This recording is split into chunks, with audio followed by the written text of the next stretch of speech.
யார் நடுவில் கர்த்தர் வாசம் பண்ணுவாரு? அவர் ராஜ்யத்தை கற்றவர்கள் நடுவில் கர்த்தர் வாசம் பண்ணுவார். கர்த்தருக்காக ராஜ்யத்தை கட்டணும்னு நீங்க தீர்மானம் பண்ணிட்டீங்கன்னா தேவன் உங்களுடைய குடும்பத்தை மிகப்பெரிய ஆசீர்வாதமான குடும்பமாய் தேவன் மாற்றுவார். தேவனுடைய ஊழியத்தையும் அவருடைய ராஜ்யத்தையும் மையப்படுத்தி வாழுங்க. நான் சொல்லுவேன், உங்க வாழ்க்கை 3 இடத்தை தான் சுத்தி இருக்கணும். 1 உங்க குடும்பம், 2வது உங்க வேலை ஸ்தலம், 3வது உங்களுடைய திருச்சபை. இதை சுத்தி தான் உங்களுடைய வாழ்க்கை உங்க வாழ்நாள் முழுவதும் அமைந்திருக்க வேண்டும். நீங்க அதற்குத்தான் முக்கியத்துவம் கொடுக்க வேண்டும். கர்த்தர் சொல்லுகிறார் அவங்களுடைய வாழ்க்கையில, நீ என் ராஜ்யத்தை, என் ஆலயத்தை நீ கட்டுவாயானால் நான் உன்னை கைவிட மாட்டேன். ஆலயத்தை கட்டுங்க, உங்க குடும்பத்தை கர்த்தர் கைவிட மாட்டார்.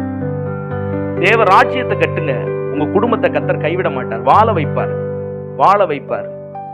இது கர்த்தர் சொன்ன வாக்குத்தத்தம். இது தேவன் சொன்ன வாக்குத்தத்தம். ஊழியம் செய்து பாருங்க, தேவன் உங்களை வாழ வைப்பார், உங்களை ஆசீர்வதிப்பார். 4-5 தலைமுறையாய் உங்கள் குடும்பத்தில் எந்த விதமான கைவிடப்படுதலும் இருக்கவே இருக்காது. நீங்கள் ஆசீர்வாதமாய் இருப்பீர்கள். கர்த்தர் உங்களோடு கூட இருப்பார்.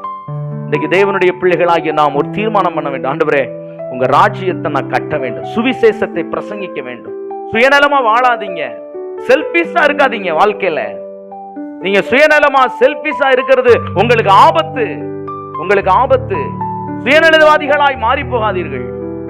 உங்களுக்கு நீங்கள் பிரயோஜனமாய் வாழ்வீர்களானால் நீங்கள் மற்றவர்களுக்கு பிரயோஜனமாய் நீங்கள் வாழ முடியாது.